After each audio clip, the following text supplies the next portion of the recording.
ಮತ್ತು ಪ್ರೀತಿಯಿಂದ ತುಂಬಿದ ಸುಂದರವಾದ ಮುಂಜಾನೆಯನ್ನು ಕೋರುತ್ತೇನೆ. ಜೀವನ ಎಂಬುದು ಸುಂದರವಾದ ಪಯಣ. ಇಲ್ಲಿ ಪ್ರತಿ ಮುಂಜಾನೆಯೂ ಹೊಸ ಅವಕಾಶ. ಅಂತಹ ಒಂದು ಸುಂದರ ಅವಕಾಶವನ್ನು ದೇವರ ಸ್ಮರಣೆಯೊಂದಿಗೆ ಆರಂಭಿಸೋಣ.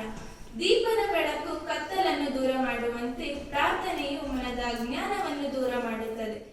ನನ್ನ ಹೆಸರು ವೀರೇಶ್. ನಾನು 7ನೇ ತರಗತಿ ಬಿ ವಿಭಾಗದಲ್ಲಿ ಓದುತ್ತಿದ್ದೇನೆ. ನಾನು ಇವತ್ತಿನ ಸುಭಾಷಿತವನ್ನು ಹೇಳುತ್ತೇನೆ.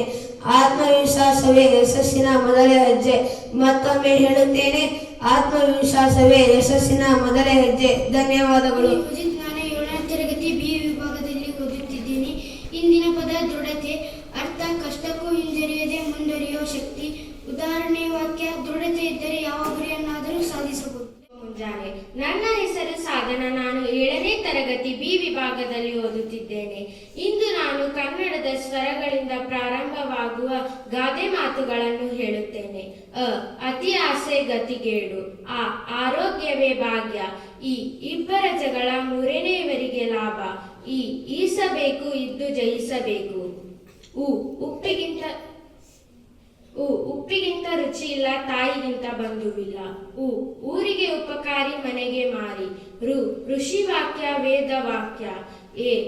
ಎತ್ತಿಗೆ ಜ್ವರ ಬಂದರೆ ಎಮ್ಮೆಗೆ ಬರೆ ಹಾಕಿದಂತೆ. 7 ಸಲ ಬೀಳು, 8ನೇ ಸಲ ಏಳು. 5 ಬೆರಳು ಒಂದೇ ಸಮ ಇರುವುದಿಲ್ಲ. ಒಬ್ಬರಿಗಿಂತ ಇಬ್ಬರು ಲೇಸು. ಓದು ಒಕ್ಕಾಲು, ಬುದ್ಧಿ ಮುಕ್ಕಾಲು.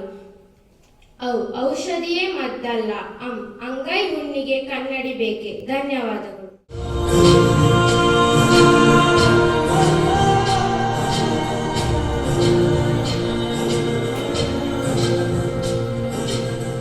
ತೆನೆಯ ಸಿಹಿ ಮುತ್ತು ಹೊಸ ಗಾಳಿ ಬೀಸುವಾಗ ಬೆವರ ಬೆಲೆ ನಮಗೆ ಗೊತ್ತು. ತೆನೆ ತೂಗಿ ಆಡುವಾಗ ರೈತ ನಮ್ಮ ತಾಯಿಯಂತೆ ಅವನ ಆಸ್ತಿ ಹೇಗಿಯೂ ನಮ್ಮ ಸಾಕೋ ಭೂಮಿ ತಾಯಿ ನನ್ನ ನಿನ್ನ. ಅದ್ಭುತವಾದ ಪ್ರದರ್ಶನ. ಜಗತ್ತಿನ ಹಸಿವನ್ನು ನೀಗಿಸುವ ರೈತನಿಗೆ ಕೃತಜ್ಞತೆ ಸಲ್ಲಿಸಿದ 7ನೇ ತರಗತಿ ವಿದ್ಯಾರ್ಥಿಗಳಿಗೆ ಧನ್ಯವಾದಗಳು.